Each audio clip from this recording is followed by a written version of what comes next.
안녕하세요. 서조조입니다. 여러분들은 에어비앤비를 시작하려고 마음먹었을 때 제일 우려되는 게 무엇인가요? 혹시 시간과 비용을 들여서 오픈을 했는데 정작 손님이 안 오면 어쩌지? 시작도 안 했는데 벌써부터 걱정이 앞서진 않으셨나요? 저는 모험보다는 안전을 택하는 성향입니다. 그러다 보니까 에어비앤비를 준비할 때 여러분들과 똑같이 투자했는데 수익이 나지 않을까? 생각만큼 수익이 나지 않으면 어쩌지? 손해보는 거 아닌가? 이런 걱정을 되게 많이 했습니다. 왜 이렇게 걱정이 많을까? 고민을 해보니까 결국 답은 하나였어요. 내가 이걸 잘 몰라서 그런 거구나. 저는 지금 두 개의 호점을 운영하고 다른 호스트들을 도와주는 공동 호스트를 하고 있지만 저도 1호점을 냈을 때가 있었겠죠. 처음부터 수익이 잘 났을까요? 아닙니다. 이야기 안 들어와서 걱정에 잠 못 이루던 밤도 많았습니다. 오늘 제가 알려드릴 정보는요. 현재 국내에서 2만 뷰 이상 나온 에어비앤비 창업할 때 주의해야 할 점 중에서도 호스트들의 실전 노하우입니다. 해당 내용은 각각 호스트가 알려주는 머닉스, 리치플랜님의 콘텐츠 내용을 참고하였습니다. 에어비앤비 사업, 단순히 숙소만 있으면 되는 줄 알기 쉽지만 실제로는 그렇지 않습니다. 제대로 수익을 내려면 몇 가지 중요한 전략이 필요합니다. 오늘은 그 중에서도 숙소 선정과 운영 전략에 대해 이야기해보려 합니다.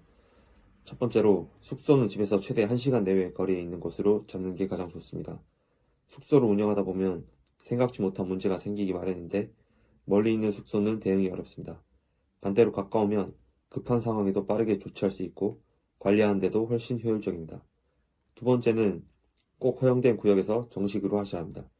요즘도 원룸이나 오피스텔에서 불법으로 운영하다가 단속되는 사례가 적지 않습니다. 특히 번화가일수록 관광경찰이 실제로 단속을 다닙니다. 에어비앤비가 허용되지 않는 지역에서 운영하면 아무리 잘 꾸며도 하루아침에 문 닫게 될 수 있습니다. 계약 전에 반드시 물건과 지역 조건을 확인하세요. 세 번째는 많은 분들이 놓치기 쉬운 부분인데요. 바로 입지와 운영력입니다. 예를 들어 마포구니까 잘 되겠지, 홍대니까 예약이 잘 들어오겠지, 단순하게 생각하시는 경우가 많은데 그런 곳일수록 경쟁이 치열해서 운영이 엉망이면 바로 도태됩니다. 반대로 내가 사는 동네에서 확실하게 운영해서 지역 상위 10% 안에 드는 숙소가 되는 것이 훨씬 유리하고 빠르게 클 수 있습니다. 이쯤 되면 에어비앤비 문제는 층간소음이나 주민 민원 때문에 어렵지 않나요?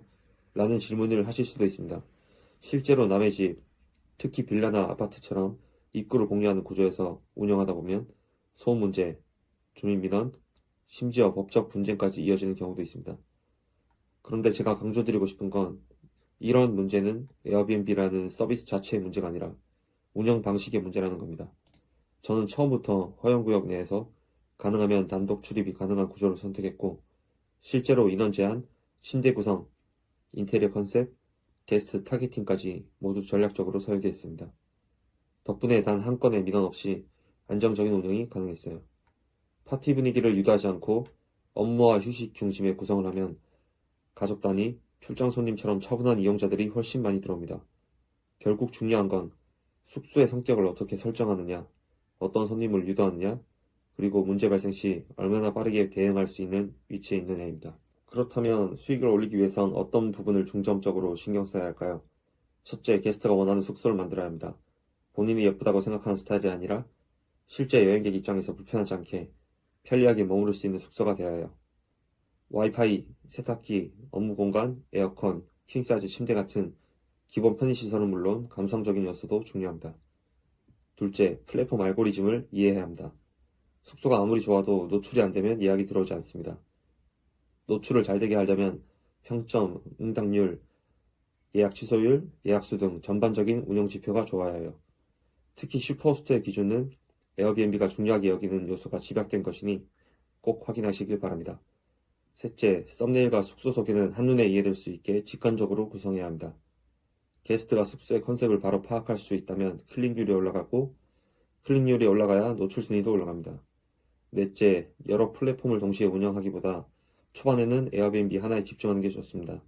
초보자일수록 부킹닷컴 등 다중 플랫폼을 쓰다가 예약은 들어와도 각 플랫폼 알고리즘 점수가 낮아져 전체 노출이 떨어지는 경우가 많거든요. 초반에는 하나에 집중해서 점수를 쌓는 전략이 유리합니다. 결론적으로 에어비앤비는 단순한 부업이 아니라 작은 사업입니다.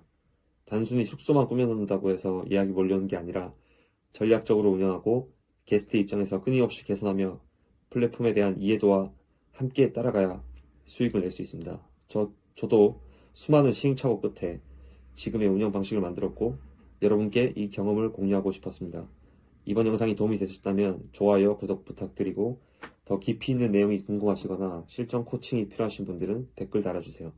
그럼 다음 영상에서도 더욱 알찬 정보로 찾아뵙겠습니다. 감사합니다.